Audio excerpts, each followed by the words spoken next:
Like the Georgia Dome, the Pontiac Silver Dome, and the King Dome, officials in the Rockport R2 School District want this dome structure to go. It's the dome structure that has stood at the K-12 complex for over a quarter century.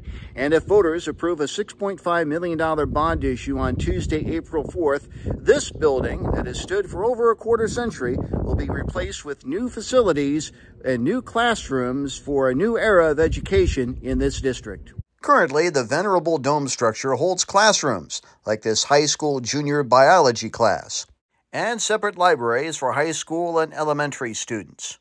But Rockport R2 School Superintendent Dr. Ethan Sickles says the structure has outlived its usefulness and is beginning to nickel and dime the district, thus the need for a new facility. Some of the negatives about the dome, as you can see, we've done our best to patch some areas of the dome due to some drainage issues, but anytime it rains down this hill, it just runs right down in here. And then Miss Jenkins' science classroom, that's where it leaks right in because the water just pools down here and then leaks into under the dome. Leakage is evident in that same biology room.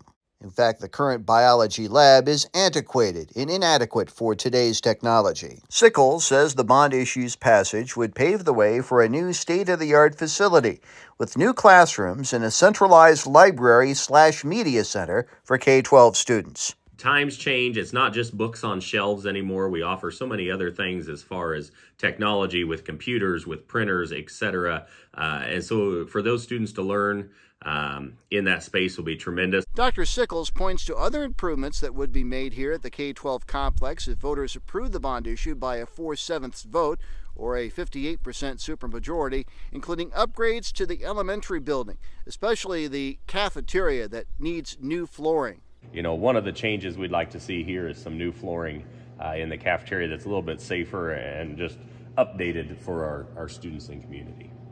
Now, one of the things Dr. Sickles and other supporters of this bond issue stress is that there would be no tax increase if voters approve this bond issue by a 4/7 vote or 58% of the vote on Tuesday. What no tax increase means is basically the levy amount does not change. It will just extend out the life of payments on our bonds. And so currently we're scheduled to be done paying off all of our bonds about 2033. This would extend that to 2043. However, we've paid so many ahead, I don't think that's a true accurate year, but for now on paper, that's where that would move out to. Polls are open in Rockport and across Atchison County for Tuesday's election from 6 a.m. to 7 p.m.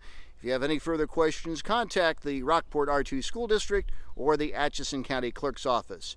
In Rockport for KMA News, I'm Mike Peterson.